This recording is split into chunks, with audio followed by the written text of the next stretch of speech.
ఈరోజు శుభ శుక్రవారం 12వ తారీఖు పంచమి. అమ్మవారికి నేను మనస్ఫూర్తిగా పూజ చేసుకున్న. నూరు వరాల పువ్వు, మా చెట్టి, గోరంట, మల్లెలు, మందార, శంకు పుష్పాలు, గన్నేరు, గులాబీ, తిమ్ము పువ్వులు, మరి ఇవన్నీ మా చెట్లే.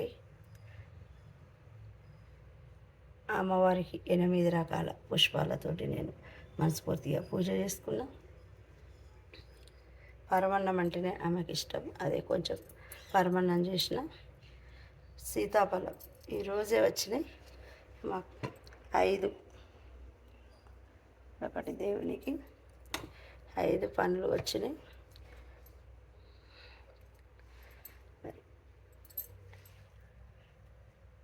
మల్లెలు,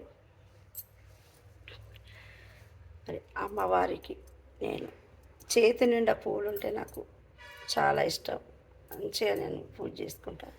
మరి ఆ పూలు మా ఇంట్లోనే ఉన్నాయి, అందుకు నేను ఇష్టంగా పెట్టుకొని నేను మనస్ఫూర్తిగా ఆ తల్లిని వేడుకుంటా. ఆ తల్లి కరుణ కటాక్షం ప్రతి ఒక్కరికి ఉండాలి అని నేను మనస్ఫూర్తిగా కోరుకుంటూ, క్షీరాబ్ది కన్యకకు శ్రీ మహాలక్ష్మికి నీరజాలయమునకు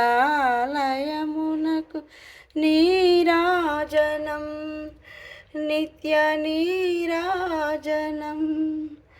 క్షీరాబ్ది కన్యకకు శ్రీ మహాలక్ష్మికి నీరజాలయమునకు నీరాజనం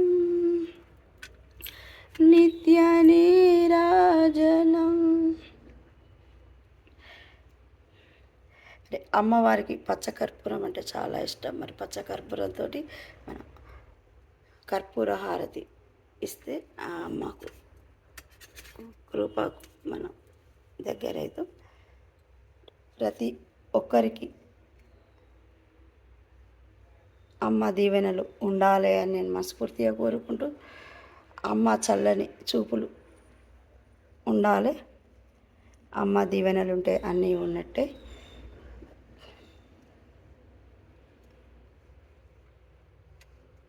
చల్లని తల్లి సరస్వతీదేవి, చల్లని తల్లి భద్రకాళీదేవి, చల్లని తల్లి నవదుర్గాదేవి, ముగ్గురమ్మల దీవెనలు, మరి ఆ 18 శక్తిపీఠాల అమ్మవారి ఆశీస్సులు ఉండాలని నేను కోరుకుంటూ, నిర్మల ఆమంచ.